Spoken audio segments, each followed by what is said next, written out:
This intro's so long. Alright. Hey, welcome back to our review of Golden Kamuy, episode 7. I'm your host, the Cinder Blaze, and today we have... Makotoa. Oh man, welcome back. This was a good episode.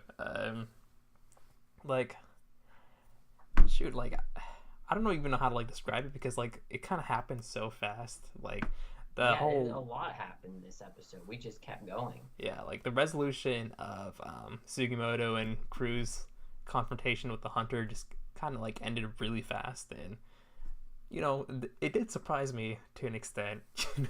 Like there being two wolves the entire time. Oh yeah.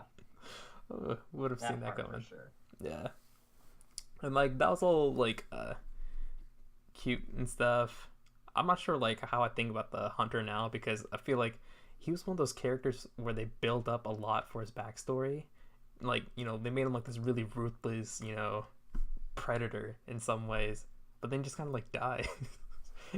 Man, like he had you called it at the beginning of the episode. You said he was definitely gonna die this episode. So I mean, I can't even say what were you expecting, because I know what you were expecting.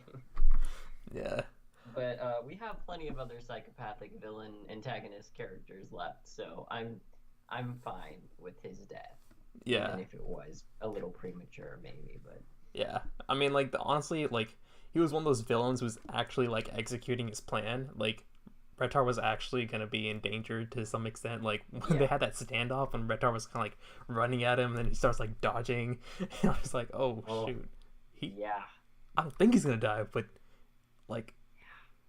He might, and like he actually does get the gun on him. I was like, oh, seriously, he's like, I win. Oh my goodness. And then friggin' Gingitsuna Weed over here comes from behind and like lurches his freaking neck artery out. Oh yeah. You gotta help with Sugimoto skinning the dude later on, which we didn't see. Yeah. But oh my gosh, that's right. Yeah, like Sugimoto's been like such a he's been on the right side of the moral compass, I would say, and to see him actually go back into like the gruesome ways, I was like, oh yeah, I forgot that was part of his character. But they just like, they're always talking about like just some crazy stuff, like don't try and bite your tongue off and kill yourself, it won't work. Like it's just casual banter in this show, just talking about just the most morbid, ridiculous things. Oh yeah, speaking of ridiculous things, actually I don't want to go to that because I was like right at the end of the episode. Let's jump right into the leader of the 7th Division in the army. Or no, we gotta talk about the other important scene, and that was when when they were eating food. And Asirpa. Wow, way off. Asirpa was just like, oh, I hope that Sugimoto doesn't pull out his, Misho again. I can't remember what she calls it yet. And oh my gosh, the faces, the comedic timing. That's as good. That's like on par with Hinamatsuri type stuff right now for me. I'm not gonna lie. And it's like a funny because it always has to do with food. Like all of their dining scenes are just freaking hilarious for some reason. Yeah, it's good comic relief, and I don't know, it reminds me of that whole like One Piece rule that Oda apparently has. He talked about it, where after every big arc or big battle, they have to have a party or celebration where they eat and stuff. Like he's made that a thing, and it's happened without fail. And I mean, I feel like we're getting that to some degree here. It's just in between the crazy ridiculousness and morbidness, we just get fun banter while they're eating. Yeah. And like one thing I like about those type of scenes is that we kind of see like multiple sides of a person's personality.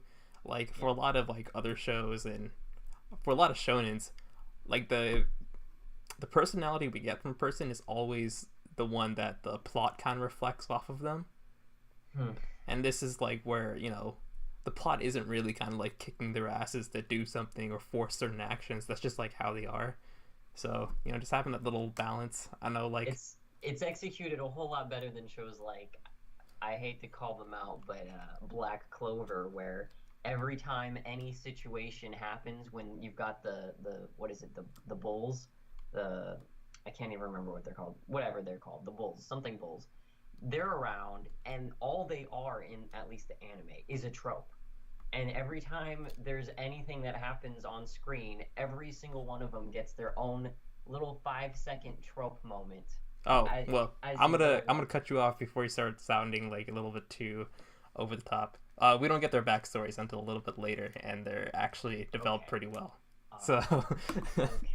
it's honestly surprising. It's just like 70 chapters in, it's like, oh, shoot, sorry. Yeah. Okay, so you want to like jump into the 7th Division people and all their motivations mainly that we actually got. That motivation was a kicker, because we previously were like, well, so why would they want to do this? What's so great about taking over their nation? And then we just kind of came to the conclusion, well, they were mistreated and they didn't even get pay, so I guess that's probably the reason why.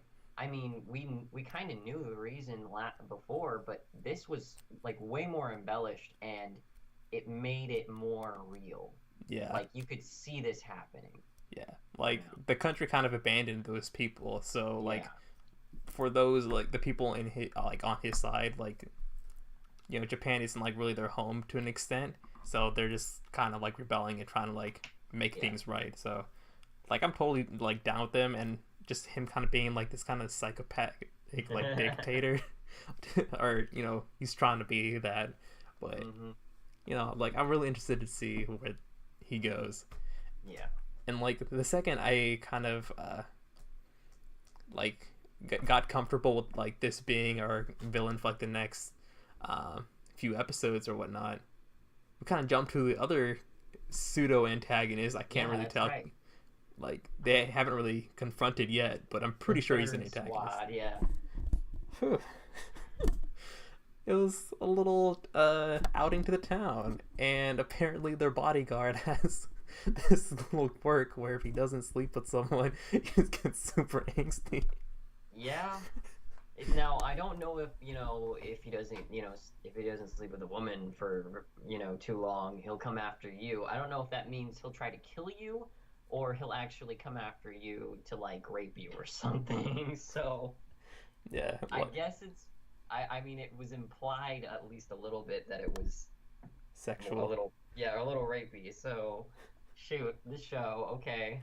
Yeah, like I think they kind of characterized him as an animal in that whole. That's right, they did. That whole part of the episode, because like once he actually does find our little escape artist dude Shiraishi, he just like runs at him like a mad bull. That was great.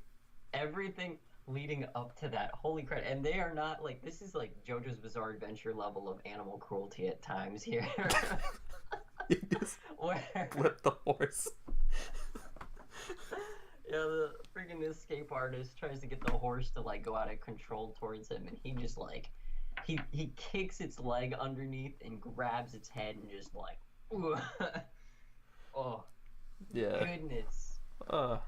Yeah, this was a pretty solid episode overall. Do you have any final thoughts for this before we kind of no, it's just good stuff all around. Yeah. The hunter dude might be on their side. And we got a little more backstory on the gold, which supposedly is a lot more than they, kind of imagined. More than you could possibly carry. Yeah, I mean, I kind of assumed that, so I don't think it really changed anything for me. Same. But having the crippled hunter on their team might be interesting, so I'm looking forward to that. All right, well, make sure to like, comment, subscribe down below. Check our description for all of our social media links and anything else that might be there. We'll catch you next time. Keep it juicy. See you. Oh yeah, after outro. Yeah, I just realized that it was running a little bit late, and we gotta do 2 more reviews. No, at least we don't have to watch this. Yeah, I don't want to watch Frank's again. Holy shit. Oh, goodness.